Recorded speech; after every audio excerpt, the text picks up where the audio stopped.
ETF index mutual funds నేర్చుకుని stock మార్కెట్లో రాణించాలనుకుంటున్నారా? వెంటనే ఈ నెంబర్కి కాల్ చేయండి.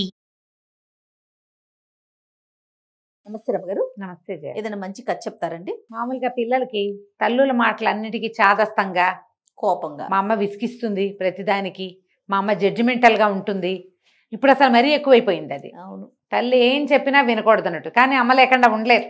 మళ్ళీ అన్ని అమ్మతోనే అమ్మే షేర్ చేసుకోవాలి. అమ్మే అన్ని కథలు చూడాలి, వీళ్ళకి అన్ని వ్యవహారాలు తల్లులే చూడాలి. వాడికి రూపాయి కావాలంటే తల్లే ఇవ్వాలి. కానీ తల్లి మాట వినబుద్ధి ఉండదు. అవును రమ్మ గారు. ఏం చేసినా తల్లి సమర్థిస్తుందనే నమ్మకం ఉంటుంది. ఏదైనా చెప్తే కరెక్షన్స్ వద్దని కాదని చెప్తే వినాలనిపించదు. అదేసేపు మా అమ్మ ఇలాగే చెప్తుందంటారు. అదే నాన్న కొంచెం ఒక్కసారి గట్టిగా చెప్తే వెంటనే వినేస్తారు రమ్మగారు. మనం ఎంత బతిలాడినా కొంచెం వినరు. వినరు. ఈ అమ్మల మాటలు వినకపోతే ఏమవుతుందో చెప్పే చిన్న కథ ఇది. చెప్పండి. ఈ కథని వాడుకోండమ్మా, పిల్లలకి చెప్పండి. అమ్మ మాట వినని ఒంటె పిల్ల, ఒంటె క్యామెల్. ఓకే ఓకే, బాగుంటుంది. చిన్న కథ ఇది. మీరు దీన్ని ఎంతలాగైనా చెప్పుకోవచ్చు. మొత్తం అంతా ఏమంటారు, మీ తాలూకు ప్రతాపంలో ఉంది అది. ఓకే అండి. పూర్వం అట మేవాడు రాజ్యానికి చెందిన వాళ్ళకి, వాళ్ళ రాజకుమార్తెకి మావారు రాజ్యానికి చెందిన రాజకుమారుడికి పెళ్ళయింది. ఈ మేవాడు మావారు ఇవన్నీ ఎక్కడివి? రాజస్థాన్ చుట్టుపక్కల ప్రాంతాలు. అక్కడ పిల్ల పెళ్ళయింది అంటే ఓ 1000 ఒంటెల్ని ఇచ్చేవాళ్ళు గిఫ్ట్. 1000 ఒంటెలు, దాని నిండా తినుబండారాలు, కొన్ని ఒంటెల నిండా బంగారము, కొన్ని నిండా సామాన్లు, సరుకులు, పప్పులు ఉప్పులు అన్నీ వేసి 1000 ఒంటెల్ని పంపించేవాళ్ళు. ఈ మావారు నుంచి మేవాడు వెళ్ళాలంటే ఏమవుతుంది, ఈ ఒంటెల్లో 999 ఒంటెలే అయినాయి. 1000వ ఒంటె ముసిలిది, లేటుగా బాగా వయసు ఉంది దానికి ఒక పిల్ల పుట్టింది. పుట్టాక పెద్దది, కొంతమంది పెద్దవాళ్ళు కంటారు, ఒంటెలు కూడా పెద్ద వయసు వచ్చేదాకా కంటాయి. కానీ ఒక్కో ఒంటె ఆగదు పాపం, దానికి జబ్బు చేసి చచ్చిపోయేందుకు సిద్ధంగా ఉంది. 1000వ ఒంటేమో లేదు.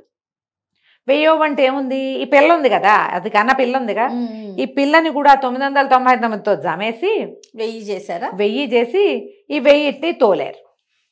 మేవాడి వైపుకి వెళ్తుంటే ఈ ఒంటె పిల్లకి అమ్మను వదిలిపెట్టి వెళ్ళటం ఇష్టం లేదు. అదేం చేసింది, ఈ గుంపు నుంచి తప్పించుకుని మళ్ళీ వెనక్కి వెళ్ళిపోయి ఈ ఒంటల శాలలో ససనోదేవుడు అని పడున్న వాళ్ళ అమ్మ దగ్గరికి పోయింది.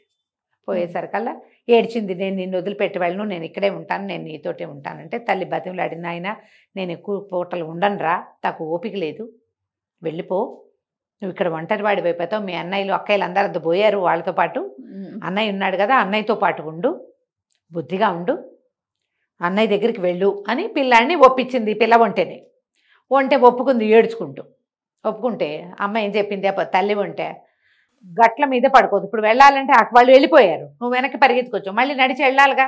అన్నయ్యని చేరుకునే లోపల, అంటే గుంపుని చేరే లోపల అటు ఇటు ఉన్న దారికి అటు ఇటు ఉన్నటువంటి గుట్టల మీద పడుకోవద్దు, గుట్టల మీద పడుకోకూడదు ఒకటి. రెండోది, మనుషులు మజిలీ చేసిన ప్రాంతాలు కనపడితే మజిలీల్లో పడుకోబోక, నిద్రించద్దు అక్కడ. మూడోది, అన్నయ్య దగ్గరికి వెళ్ళాక అన్నయ్య దగ్గరే ఉండు, ముందే నడువు, కానీ గుంపుకి ముందు వెళ్ళొద్దు, వెనక్కి వెళ్ళొద్దు అని చెప్పి. ఈ 3 మాటలు విను నాన్న, నేను చెప్పిన మాట విను, ఇక అన్నయ్య దగ్గరికి వెళ్ళిపో అని చెప్పి పిల్ల ఆ పూటకు పడుకుంది. తెల్లవారేసరికి తల్లి గిజగిజలాడి చచ్చిపోయింది. తల్లి ఒంటె కను మూసిన తల్లిని చూసి పిల్ల బోరుమని ఏడిచి, అన్నయ్యలు కూడా లేరుగా, అందుకని ఏం చేసింది, ఈ ఒంటెల శాల వదిలిపెట్టి ఆ ఎడారి దారిన నడవడం మొదలుపెడితే ఎక్కడో కనపడుతోంది గుంపు. అక్కడ దాకా ఇది టిక్కు వెళ్తుంది. ఒంటె దబ్బు పరిగెత్తదు, దాన్ని పరిగెత్తించాలి. మామూలుగా నడిస్తే తాపీగా నడుచుకుంటుంది. అయితే నడిచి వెళ్తుంటే దానికి చీకటి పడింది, నిద్ర వస్తుంది, పడుకోవాలి. చూస్తే దారిలో పడుకోకుండా వాళ్ళమ్మ ఏం చెప్పింది, పక్కనున్న దిబ్బల మీద పడుకోవద్దంది. ఎందుకు పడుకోవద్దంది మా అమ్మ, పడుకుని చూడాలి. అదేం చేసింది, దారి వదిలిపెట్టి ఆ పక్కనున్న దిబ్బ మీద ఎక్కి పడుకునేసరికి ఇక 11-12 గంటల అయ్యేసరికి వెర్రెత్తినట్టు చలిగాలి వచ్చి, ఎత్తు మీద ఉన్న వాళ్ళకి ఎక్కువ చలేస్తుంది, వణికి చచ్చి ఇసకంతా రేగి ఆ చలిగాలికి ముక్కుల్లో కళ్ళల్లో పడిపోయి తుమ్మి, నిద్ర లేదు, చలి, డొక్కల్లోకి కాళ్ళు ఎంత ముడుచుకున్నా దాని చలి తీరదు. తెల్లవారుజామున ఎప్పుడో దిగేసి ఆ దిబ్బ కింద పడుకుంది, దారికి రెండో పక్కన. ఓహో, పైన పడుకుంటే చలేస్తుందని అమ్మ దిబ్బల మీద పడుకోవద్దంది. తెల్లారింది, తుమ్ముకుంటూ లేచింది, మళ్ళీ నడవటం మొదలుపెట్టింది. బాగా నడిచేసరికి దానికి ఈ ముందెళ్ళిన గుంపు ఉందిగా, వాళ్ళు బదిలీ చేసిన ఒక ప్రాంతం కనపడింది చీకటి పడే వేళకి. అక్కడ ఏమున్నాయి, వీళ్ళు గుడారాలు అవి వేసుకున్నారు, కొన్ని రాటలు పాతారు, వాళ్ళు తిన్నవి తినుబండారాల పదార్థాలు, చెత్తా చెదారం, అంతేగా పగలు సాయంకాలం వంటలు చేసుకుని తిన్నారు రాత్రికి. ఆ తిన్నవి వండినవి కూరచెక్కులు అవన్నీ పడి ఉంటాయి.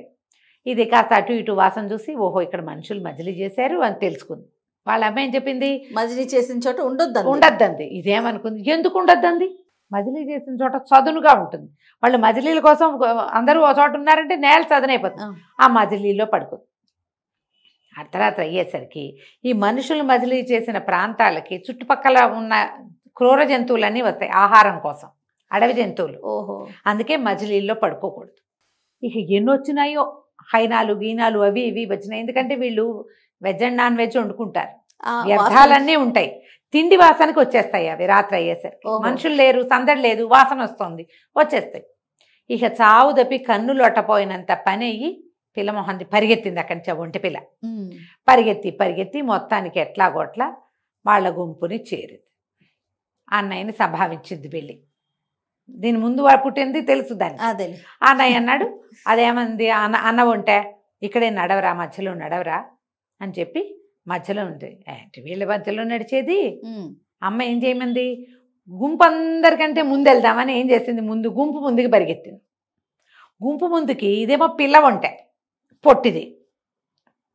గుంపులో ముందు పెద్ద పెద్ద ఒంటెలు నడుస్తాయా, అవి ఏం చేసినాయి, దీన్ని తోక పీకటం, తొందరగా నడువని దాన్ని అడ్డి మీద మూతితో కొట్టడం, పెడేలమని తగులుతుంది దెబ్బ, కొరకటం. ఓహో, అడ్డొస్తుందని కాళ్ళకి అడ్డం పడుతుంటే పిల్లల్ని కసర్రు, అవి కసిరేసరికల్లా సీట్ అంతా నిప్పెడుతుంది దానికి. వెనకాల తగులుతున్నాయి దెబ్బలు. చిచ్చి వీళ్ళతో నడవకూడదని ఏమనుకుంది, గుంపు వెనకాల నడుద్దామని గుంపు వెనక్కి వెళ్ళింది.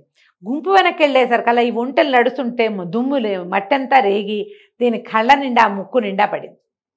అందుకే అమ్మ ఏం చెప్పింది, గుంపుకి ముందొద్దు, గుంపుకి వెనకాలొద్దు, అన్నయ్యతో అంది. ఇది పోయి మళ్ళీ వెళ్ళి అన్నయ్య దగ్గర నడవటం మొదలుపెట్టింది. అన్నయ్య ఎత్తు, ఇది అన్నయ్య ముందు నడుస్తుంటే ఆ అన్నయ్య ఎవరి మొహాలు దీనికి తగలకుండా కాపలా కాసాడు ఈ పిల్లకి. అన్నయ్య కాళ్ళ మధ్య నడిస్తే సేఫ్ కదా, ముందు నడుస్తుంది, తన ముందున్నది తన చెల్లి కాబట్టి ఈయనేం చేస్తాడు, ఈ వెనకాల ఉన్న అన్నయ్య దాన్ని కొట్టడు చేయడు, నిదానంగా నడిపించుకుంటూ చక్కగా తీసుకుపోయారు. అక్కడికి వెళ్ళాక అది అన్నయ్య వెనకాలే తిరుగుతూ నిదానంగా వాళ్ళు బండి కట్టడం అవి చేస్తారు కదా, క్రమంగా అన్ని పద్ధతులు నేర్చుకుని హాయిగా సుఖంగా ఉంది. ఎప్పుడు కూడా తల్లులు మన మేలు కోరుతారని నమ్మాలి. ఎవరో ఉంటారు మా ఎక్సెంట్రిక్ తల్లులు, మాట్లాడకూడదు. సాధారణంగా 99% అంతే, ప్రతి తల్లి తన బిడ్డ మేలే కోరుతుంది. వాళ్ళు ఏదైనా ఒకటి వద్దంటే దాని వాళ్ళ రీజనింగ్ వాళ్ళకు ఉంటుంది, కానీ అది మీ సేఫ్టీ కోసమే. వాళ్ళకి ఏదో రీజన్ ఉంటుంది అంతే. అది నీకు అర్థం కాదు, అర్థమయ్యేంత వయసు అనుభవము నీకుండవు. కానీ వయసు అనుభవం ఉన్న అమ్మ తాలూకు అనుభవాన్ని మనం వాడుకోవాలి కదా.